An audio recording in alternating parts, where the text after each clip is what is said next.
need a microphone? Yes. Yes. Do I need the microphone? Oh, the video. Oh, I forgot about the video. Hello, everybody. So, this is now the comedy hour. No, it's not true.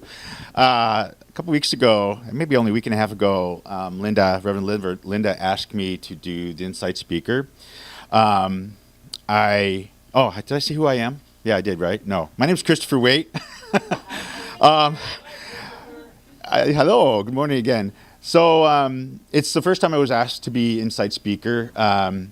So I wanted to jump on it. First thing is to cower away and be fearful of the moment of the opportunity.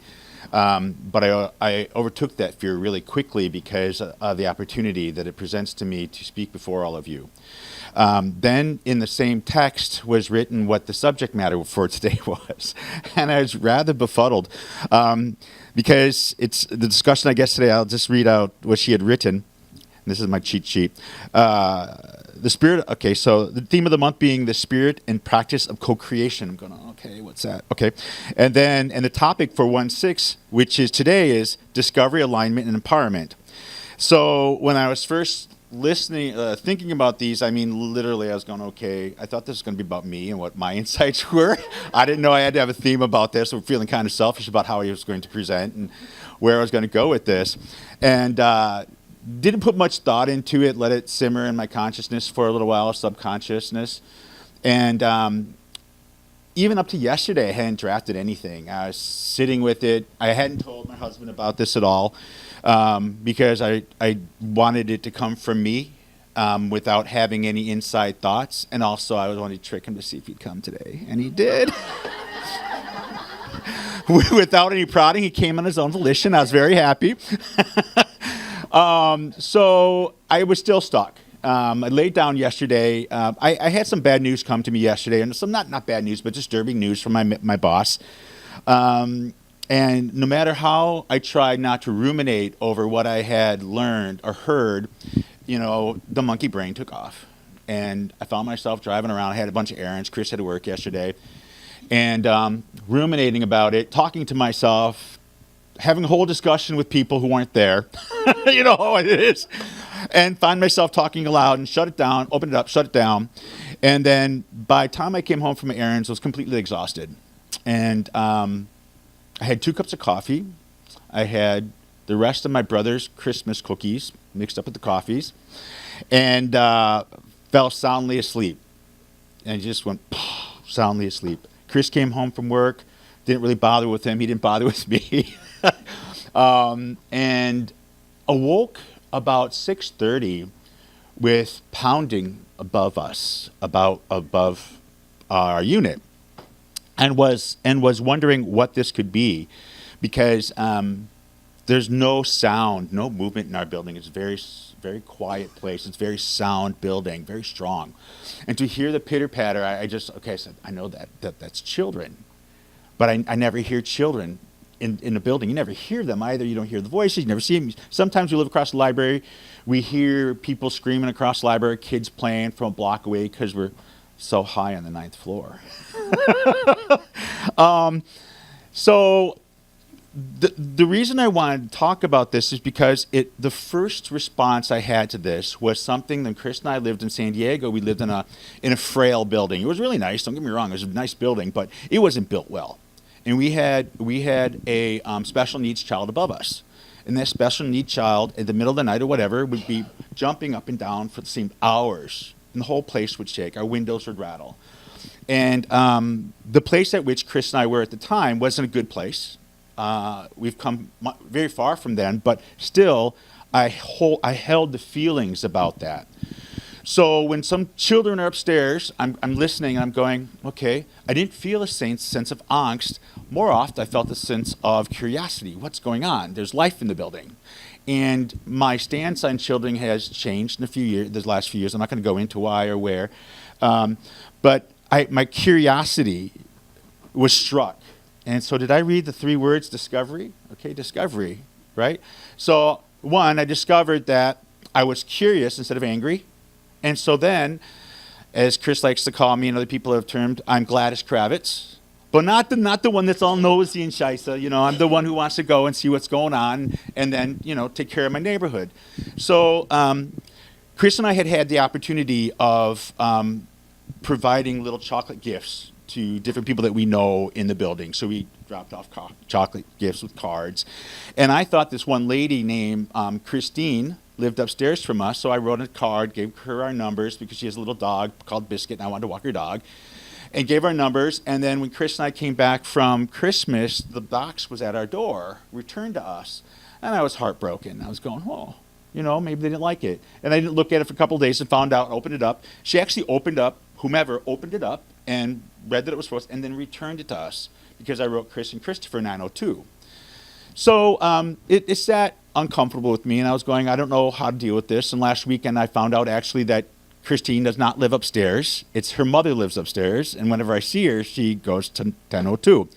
Okay, that being aside, I took the opportunity then to repackage the gift, put her real name on that, Susie, not Christy, and walk up, take an opportunity, yes, to discover what was going on.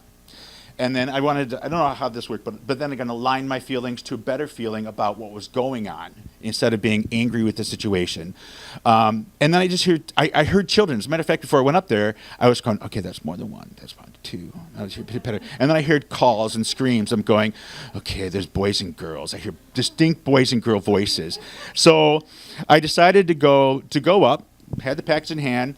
Fortunately, I put on shoes and a nice looking shirt. I actually rinsed off my hair because I've been sleeping, so you know how the hair goes. I rinsed it off so I look somewhat presentable. I went out in the corridor, pushed the elevator button, and it went to down. I'm going, shoot, I pushed down. I want to go up. And I pushed the up button, and I heard people going in and out of the elevator down the shaft. I'm going, okay, this is taking forever. I walked up the stairs, and I walked into the vestibule, the entryway between the two units, and I just heard laughter and smelt wonderful odors of food and just beautiful sound coming from this room ahead of me. And I knock on the door. I'm going, no, I ring the doorbell. There were two doorbells I rang.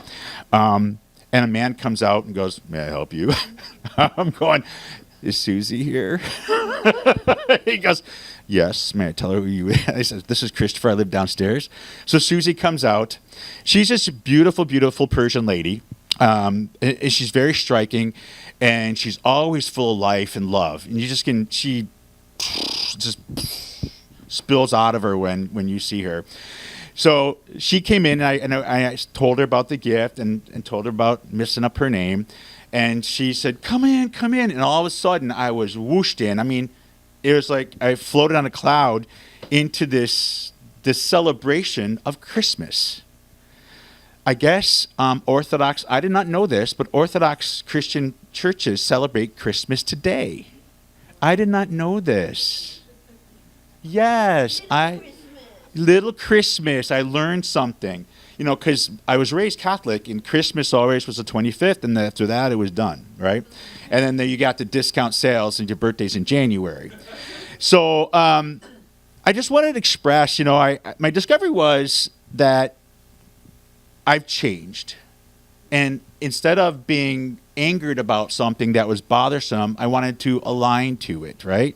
And I wanted to introduce myself to the children that formerly would have been making me mad. It's like one thing to hold hardness in yourself about something and then to release it when you align yourself to what that moment is and what these folks are.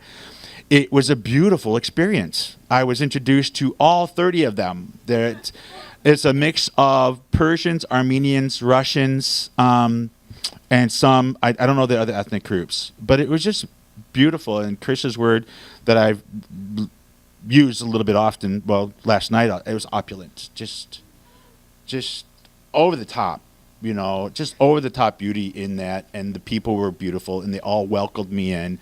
Had my glass of wine going on, invited me to eat this spread. I wish I could have taken a picture of it. It was all Middle Eastern food, all laid out. There's actually a spiritual person who came up and talked to me a little bit about, because I was curious about why they were celebrating, and he talked to me about the Orthodox religion, and I'm going, wow, this is really insightful. What the opportunity that arose to me when I needed it, and because I was down a little bit, and then curiosity, and I don't know, I just thought it was really opportune that, me not having a subject to talk about. I mean, I could have created something, but then it landed in my lap right then and right there. Oh my God. Yeah. So last word we had was empowerment. Now, usually when we talk of empowerment, you talk about empowering someone else. At least that's what I've heard. But it also comes, you have to empower yourself, right? And it's been 54 almost years that I've not empowered myself. And this is kind of a discovery even like last night, I could be the nosy neighbor, which, some might think I was, but I wasn't. I was really curious, but I also got my ass out and met some new people and empowered myself into the situation. And it was a very loving environment that I can't wait till next year when they invite me. Because now I'm on the list. So about wrapping up here. Wrapping in the discovery, alignment, empowerment. The last part was the co-creation the definition that I looked up, co-creation is a management initiative or form of economic strategy, blah, blah, blah, to bring things to different parties together, for an instance. So when I was thinking about what happened last night, I also co-created. I co-created something new in my life that hopefully will be lasting. Some of these people said, let's get together, let's do something. And I was going, whoa, really? And I talked freely about Chris as my husband. And oftentimes, when I go out in public areas with heterosexuals, apologies, but I don't say that because I don't feel safe. And so it was a very safe environment also to say my husband. And not an eye bat, it was lovely. So, in ending, I redefined all of these words together so that I could close. And my close is co-creation, the discovery of alignment in the process of becoming empowered. And that's how I put it together. So thank you very much. This was a great pleasure.